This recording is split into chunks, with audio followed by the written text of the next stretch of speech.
ṣe jẹ́ nǹkan kan lénìí nìyẹn náà. You can't call me a controversial pastor or controversial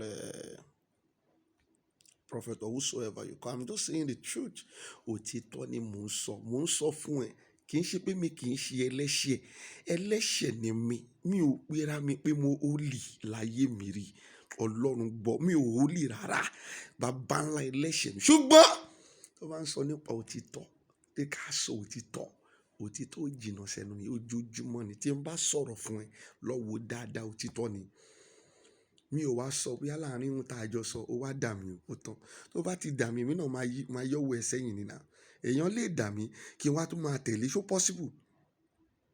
Ṣùgbọ́n the first statement tèmi kọ́kọ́ sọ fún ẹ pé báyìí lọ́lọ́run ní kó o ṣe nǹkan ẹ, tó bá lò ṣe bẹ́ẹ̀, èmi náà máa ṣe kí ni máa yí ni. Ojú yẹn ló mo bá tèmi lọ. So I am not a controversial pastor. Ẹ̀yin bàbá tẹ́ ẹ pera yín ní bàbá àdúrà, ẹ̀yin ní kẹ́ ẹ lọ sùn tí ọmọkùnrin sùn kẹ́ ẹ rórí yín.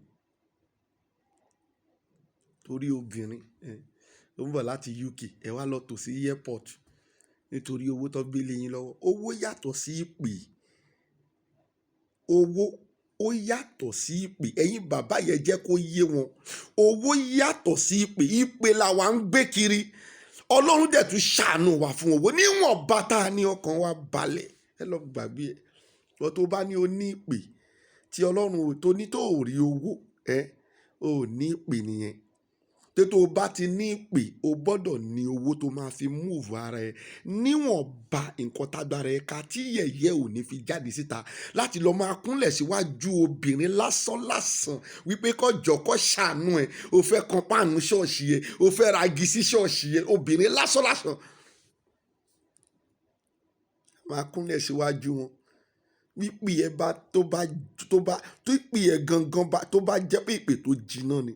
O lè lọ jókòó síwájú, o lè lọ kúnlẹ̀ síwájú pásítọ̀ kan kó ní kó jọ kó ṣàánú ẹ̀ náà. Tí kò jọ kó ṣàánú chọ́ọ̀chì tiwọn náà. No, ò ní pè ní lọ́wọ́ bí máa bẹ̀rẹ̀ sí ń ṣiṣẹ́. Ṣé bá ra òótọ́ ọ̀rọ̀ tí mò ń sọ nìyẹn? Tẹ́ ẹ pè mí ní controversial pastor. Ṣé nítorí wípé mo sọ wípé Olúwa sọ fún mi pé TB Joshua, synagogue tẹ́ ń rí yẹn, Church of All Nations tẹ́ ń rí yẹn, pé ẹ ò ní gbórúkọ ẹ̀ mọ́ kó pẹ́ mọ́. Tẹ́tẹ́ pé mo sọ bẹ́ẹ̀, ṣé nǹkan tí mi ò sọ, ṣé mi ni mò ń sọ àbọ̀ Ọlọ́run ló sọ fún mi? Àní àfìgbà tẹ́ ẹ bá fi ara balẹ̀ kí ẹ gbọ́ ohùn Ọlọ́run tó yàtọ̀ sí ohùn ènìyàn. Ẹ fẹ́ràn ohùn ènìyàn ju ohùn Ọlọ́run láì jẹ́ pé ẹ gbọ́ ohùn Ọlọ́run. Ẹ sọ fún nǹkan ò lè rọgbọ o. Ohun tó Olúwa ní ká ṣe la máa ṣe. Lórí ọ̀rọ̀ Yorùbá nation, ohun tó ní ká ṣe òun la máa ṣe. Lórí gbogbo tó ń sọ fún wa yìí, ohun tó bá ní ká ṣe ni ká ṣe. Ṣó wá rọgbọ? Ẹ̀yin ọmọ ọjọ́ tó tí wọ́n ti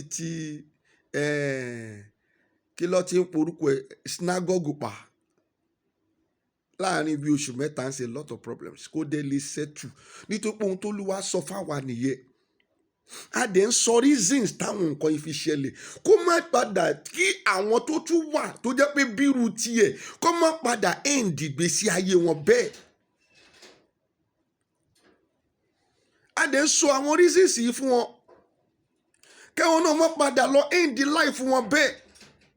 Ẹ ò lè máa ṣe iṣẹ́ ìyanu kẹ́ máa parọ́ fún àwọn èèyàn pé ní orúkọ Ọlọ́run lẹ fi ń ṣe. Ọlọ́run kórìíra ẹ̀ gan. Ṣé tó nǹkan tí mo máa ń sọ máa ní ewé àti egbò, Ọlọ́run ló lè ewé àti egbò. Màá sọ nǹkan tí mi ń lò, mò ń lo ewé àti egbò, mò ń wé ọṣẹ, mò ń lo ẹbu. Kò dẹ̀ sí nǹkan kan tí a fi ṣe bí kò ṣe wí àti egbò. Ìwọ ló kò bá wùn ẹ́ kó o ní I am a controversial pastor. Kò sí nǹkan tó kèmí pẹ̀lú yẹn. Ṣùgbọ́n ohun tí mò ń ṣe, àwọn tí wọ́n súnmọ́ mi mọ̀ pé nǹkan báyìí ni mò ń ṣe. Mi ò jẹ́ kó ṣókùnkùn sí wọn. Wọ́n fẹ́ yàwó rẹpẹtẹ. Wọ́n ò jẹ́ ká ra ṣọ́ọ̀ṣì mọ́. Ṣáṣírí gbogbo ẹ̀ ò ti tú síta. Ṣé ohun tó Olúwa ń sọ ni? Olúwa ní ibi tó rí yẹn wọn ò ní gbọ́ orúkọ ẹ̀ mọ́. Mo dẹ̀ sọ síta. Ṣé yẹn ló ṣe ń pè mí ní controversial pastors? Wọn ò ní gbọ́ mọ́.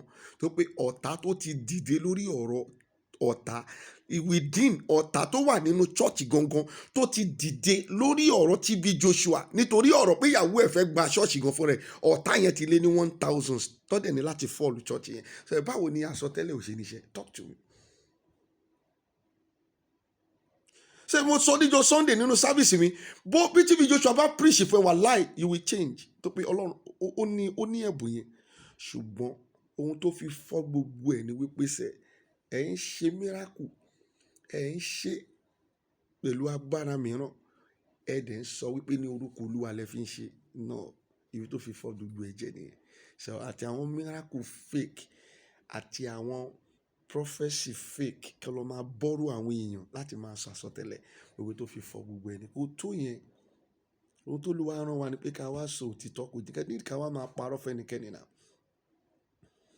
Gbogbo nǹkan tèmi ń sọ nìyẹn tí wọ́n fi ń pè mí pé I am a controversial pastor. I am not a controversial pastor. Ọlọ́run ló pè mí.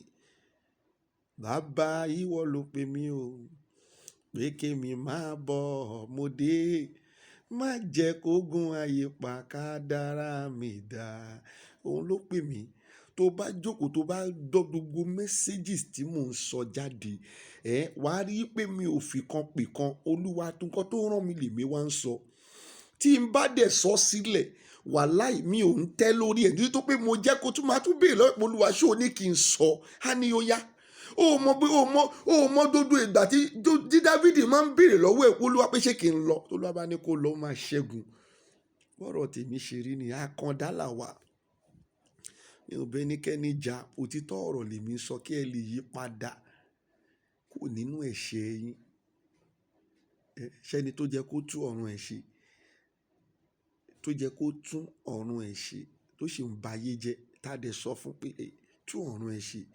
Irú ìwọ Ọbásanjọ́, irú ìwọ Tinubu, irú ìwọ Buhari àti gbogbo ẹ̀yin tó kù tẹ́ wà ń bẹ̀, tá wá ní ẹ tú ọ̀run yín ṣe, ẹ tú ọ̀run yín ṣe, ẹ ti dàgbà.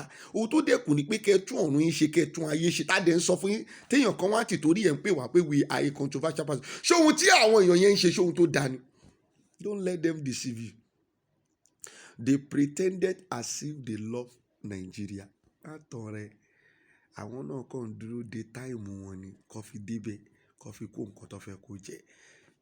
Ohun tọ́lọ́run sọ ni mò ń sọ. Má tàn rẹ̀, mi ò lè wá purọ́ fún ẹ. Mò ń bẹ̀rù ọjọ́ tí mo máa kú. Mò ń bẹ̀rù ọjọ́ tí mo máa lọ. Ẹ wo, Dúdú Heritage ló kú ní bí ọwọ́ ìjẹ́, ó ti di jẹ́ni báyìí. Dúdú Heritage òun ló kú yẹn níjọ́ Sunday, I think it was on Sunday. Òun ló kú yẹn, wọ́n ní kò sick, wọ́n ní kò sí nǹkan kan tó ṣe. Ó ti lọ nìyẹn. Ẹ wá wo gbogbo ilé tẹ́ ẹ kọ́, gbogbo ilé tó kọ́, èwo ló fẹ́ gbé lọ nínú ẹ̀? Ọlọ́run ń pa èèyàn kan lẹ́gbẹ̀ẹ́. Ó wá ń fi èèyàn yẹn, ó fi ń ṣàkàwé nǹkan kan fún ẹ, ṣùgbọ́n ò fẹ́ gbọ́. Mi ò ní Dúdú Heritage ò sin Ọlọ́run, mi ò mọ̀ ń pa ayé ẹ o.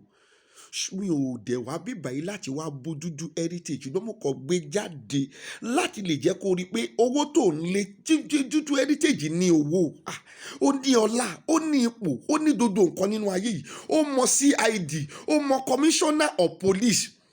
Kò sẹ́ni tí kò mọ̀, ó mọ Tinubu. Kò sẹ́ni tí ò mọ̀, ó mọ President Nàìjíríà. Ṣùgbọ́n níjọ́ kan kọ́, ẹni tó ní ẹ̀mí gbẹ ẹ̀mí lọ́wọ́ wọn.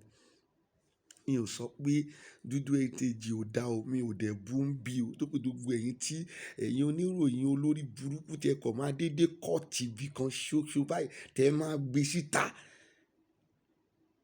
Ọ̀pọ̀lọpọ̀ àwọn tí ń gbé kinní mi, tó ń gbé àwọn fídíò mi, mo ṣẹ̀ṣẹ̀ máa padà sọ̀rọ̀ wọn ta. Tó pé èmi ń tèmi ṣe, don't cut my video, say it the way I say it. Kí àwọn èèyàn lè kó má máa, ẹ̀yin gangan ní controversial media. Ẹ̀yin fúnra yín ló ń pè ní controversial media. Ẹ̀yin èèyàn játíjátí, ẹ máa rí òtítọ́, ẹ ò ní sọ òtítọ́.